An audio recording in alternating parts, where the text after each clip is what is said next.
جاوید غامدی صاحب کو کچھ لوگ فتنہ کہتے ہیں، ان کو منکر حدیث بھی کہتے ہیں.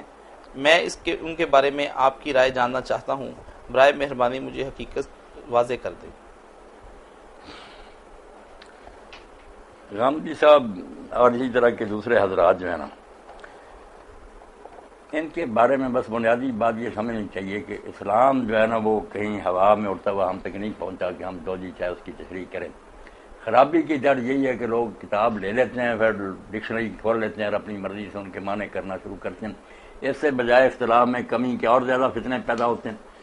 یہی سمجھنا چاہیے کہ جو سلف صالحین نے سمجھا قرآن سنت کو، وہی اس کو لے کر ہم تک آئے. ان کی زبان تھی، ان سے زیادہ تقوی اور پرہیزگاری والا بھی کوئی پیدا نہیں ہوا. ہم نے ان کو ہر طرح امت نے پرکھ لیا کہ وہ ان سے زیادہ مخلص کوئی نہیں تھا.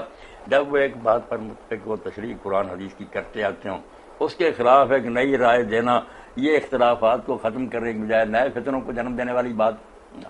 ان کی اصل خرابی یہی ہے کہ یہ سب سے ہٹ کرنا ایک نئی بات ہی کہتے ہیں، جس کا مطلب یہ کہ اللہ رسول کو یار صاف بات کرنی نہیں آئی، یا امت پوری بے ایمان تھی کہ 1400 سال تک اس کو نہیں، یا اللہ نہیں بات صحیح کر سکا، عربی صحیح نہیں بول سکا، مبین نہیں تھی واضح، یا لوگ سارے بدجانوں تھے. اگر یہ دونوں باتیں نہیں ہے بھی قرآن عربی مبین میں اور امت بھی بڑے بڑے نیک اور صالح ہیں، تو وہ جن باتوں کو سمجھتا ہے ان سے ہٹ کر اگر کہتا نہیں میرے سمجھ میں یہ بات آئی، تو دراصل کہتا کہ اللہ تعالیٰ نے یہ کتاب مما اتاری تھی، بجھارت تھی، کوئی کتاب ہدایت نہیں.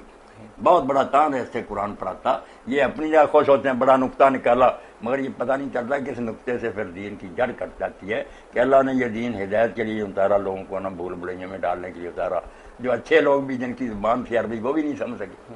تو یہ ایک ہی بات کافی ہے ان کی ساری تحقیقات کو جاننے کے لیے کہ اگر ان کے پاس سلف کے حوالے ہے کہ نیک لوگ جو تھے امام اور تابعین وہ یہ کہتے آئے تو بسم اللہ.